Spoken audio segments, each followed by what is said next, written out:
नमस्कार, मी पंजाब हवामान अभ्यासक मुक्काम पोस्ट हुगळी धामणगाव तालुका सिल्लोड जिल्हा परभणी। 2 ऑक्टोबरचा पाऊस हा लातूर, नांदेड, परभणी, धाराशिव, सोलापूर, सातारा, सांगली, कोल्हापूर त्याच्यानंतर कोकणात जास्त पडणार आहे म्हणून हा अंदाज लक्षात द्यायचा। त्याच्यामध्ये तुम्हाला एक सांगू इच्छितो, सातारा, सांगली, कोल्हापूर, पुणे, नगर, धाराशिव, लातूर, बीड या कोकणाकडे जास्त पडणार आहे। त्याच्यामुळे काय होणार आहे, परत कोल्हापूर, सांगलीकडे एकदा पूर परिस्थिती निर्माण होण्याची शक्यता आहे। म्हणून आता तुम्ही काय करा, 21 सप्टेंबर ते 2 ऑक्टोबरच्या पावसामध्ये तुम्ही सतर्क करा। मग हे देखील त्यांना सांगू इच्छितो। पण राज्यात सांगायचं झालं तर म्हणजे 21 सप्टेंबर ते 2 ऑक्टोबरचा पाऊस हा राज्यात सगळीकडे पडणार आहे। म्हणजे दररोज 3-3 दिवस हा पाऊस म्हणजे पूर्व विदर्भात देखील म्हणजे चांगला पडणार आहे। म्हणजे हा अंदाज त्या शेतकऱ्यांना लक्षात येतं। त्याच्यानंतर परत सांगू इच्छितो, हा पाऊस म्हणजे अमरावती, वर्धा, नागपूर, भंडारा, गोंदिया, चंद्रपूर, अकोला, बुलढाणा, वाशिम, हिंगोली त्याच्यानंतर नांदेड, यवतमाळ, पुसद, परभणी या भागाकडे देखील जास्त पडणार आहे म्हणून हा अंदाज लक्षात येतो। त्याच्यानंतर हा पाऊस उत्तर महाराष्ट्राकडे देखील चांगला पडणार आहे। म्हणजे धुळे, नंदुरबार, जळगाव, नाशिक, त्याच्यानंतर मालेगाव, संभाजीनगर म्हणजे हे देखील लक्षात येतं।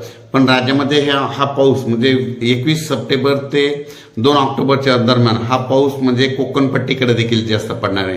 त्याच्यानंतर काय होणार आहे, तो पाऊस म्हणजे सातारा, सांगली, सोलापूर, कोल्हापूर, त्याच्यानंतर पुणे, नगर, त्याच्यानंतर पंढरपूर, त्याच्यानंतर सोलापूर जिल्हा, धाराशिव जिल्हा या भागात देखील जास्त पडणार आहे। म्हणून ह्या महिन्यामध्ये 23, 24, 25 सप्टेंबरचा मोठा पाऊस पडणार आहे। पुढच्या महिन्यात जर सांगायचं झालं तर शेतकऱ्याला म्हणजे बऱ्याच शेतकऱ्यांचे मला मेसेज आले की पुढच्या महिन्यात पाऊस आहे का नाही। तर तुम्हाला एक माहीत म्हणून तारीख एक सांगतो, म्हणजे पुढच्या महिन्यामध्ये दसऱ्यामध्ये 7, 8, 9 ऑक्टोबरला पाऊस पडणार आहे। म्हणून ही एक पाऊस येण्याची तारीख लक्षात घ्या। त्याच्यानंतर 21, 22, 23 ऑक्टोबरला देखील या तारखेत पाऊस पडणार आहे म्हणून हे देखील लक्षात येतं। आणि राज्यामध्ये म्हणजे थंडी, आता पाऊस निघून गेल्याच्या नंतर थंडी 5 नोव्हेंबरला येणार आहे म्हणून हे देखील त्यांनी लक्षात येतं।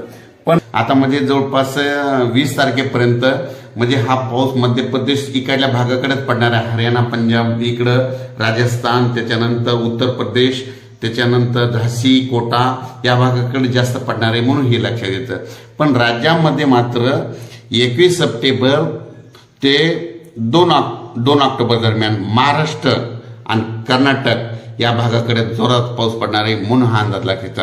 अचानक वातावरणात बदल झाला तर लगेच एक मेसेज दिला जाईल। धन्यवाद।